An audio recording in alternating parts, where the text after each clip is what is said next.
السلام علیکم دوستو، آج ہم جانیں گے سب سے پہلے نبی حضرت آدم علیہ السلام کی پوری کہانی۔ یہ صرف ایک کہانی نہیں بلکہ ہمارے اصل شروعات کی داستان ہے۔ اللہ تعالیٰ نے آدم علیہ السلام کو مٹی سے بنایا۔ یہ مٹی دنیا کے الگ الگ حصوں سے لائی گئی تھی، اسی لیے انسان بھی رنگ مزاج اور فطروں میں الگ الگ ہے۔ اللہ نے اس مٹی کو پانی سے ملایا، اسے ایک شیپ دی اور اپنی روح پھونک کر آدم علیہ السلام کو زندہ کیا۔ ان کے زندہ ہونے کے بعد اللہ نے سب فرشتوں کو حکم دیا، آدم کو سجدہ کرو۔ سب نے سجدہ کیا لیکن ابلیس نے منع کر دیا۔ اس نے کہا، میں آگ سے بنا ہوں اور وہ مٹی سے۔ اس کا گھمنڈ اس کی تباہی کا سبب بنا۔ تب اللہ نے اسے جنت سے نکال دیا اور اس نے قسم کھا لی وہ انسان کو گمراہ کرے گا۔ اللہ نے آدم علیہ السلام کو جنت میں رکھا اور ان کے لیے ایک ساتھی بنائی، حوا علیہ السلام۔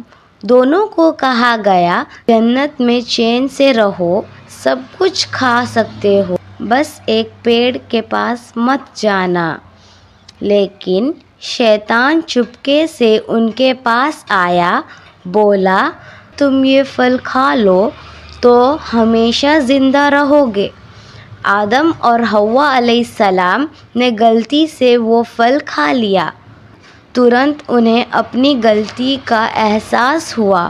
انہوں نے توبہ کی، یا اللہ، ہم نے اپنے آپ پر ظلم کیا، اگر تو معاف نہ کرے تو ہم نقصان اٹھائیں گے۔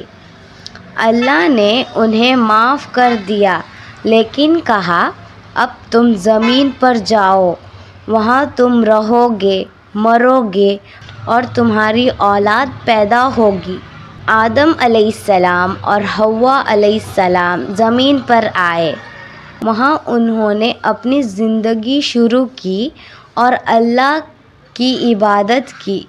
اللہ نے انہیں نبی بنایا تاکہ وہ اپنی اولاد کو اللہ کی عبادت اور سچائی کا پیغام پہنچائے۔ آدم علیہ السلام کے 2 بیٹے تھے، قابل اور حابل۔ اللہ کے حکم سے دونوں نے قربانی دی۔ حابل کی قربانی قبول ہوئی، قابل کو جلن ہوئی اور اس جلن کے کارن قابل نے حابل کو مار دیا۔ دنیا کا پہلا قتل یہی تھا۔ اس کے بعد قابل کو بہت افسوس ہوا لیکن توبہ نہیں کی۔ اس واقعہ سے سبق ملتا ہے کہ حسد مطلب جلن انسان کو برباد کر دیتی ہے۔ آدم علیہ السلام لگ بھگ 1000 سال تک زندہ رہے۔ وفات سے پہلے انہوں نے اپنے بچوں کو نصیحت دی، ہمیشہ اللہ کی عبادت کرنا، شیطان کے وسوسوں سے بچے رہنا۔ ان کے بعد ان کا بیٹا شیز علیہ السلام نبی بنا۔ آدم علیہ السلام کی کہانی سے ہمیں یہ سیکھ ملتا ہے، غلطی انسان سے ہی ہوتی ہے لیکن توبہ کرنا سب سے بڑی عبادت ہے۔ گھمنڈ اور حسد انسان کو گرا دیتا ہے، اور سب سے ضروری، اللہ ہمیشہ معاف کرنے والا ہے۔ اللہ اکبر۔ اگر آپ کو یہ کہانی پسند آئی تو کامنٹ میں ضرور لکھنا کہ آپ کو آدم علیہ السلام کی کہانی سے کیا سیکھ ملا۔ اور اگر آپ چاہتے ہو میں نیکسٹ ویڈیو پروفٹ نوح علیہ السلام پر بناؤں تو لکھنا نیکسٹ نوح علیہ السلام۔ اور ہم ملتے ہیں اگلے ویڈیو میں۔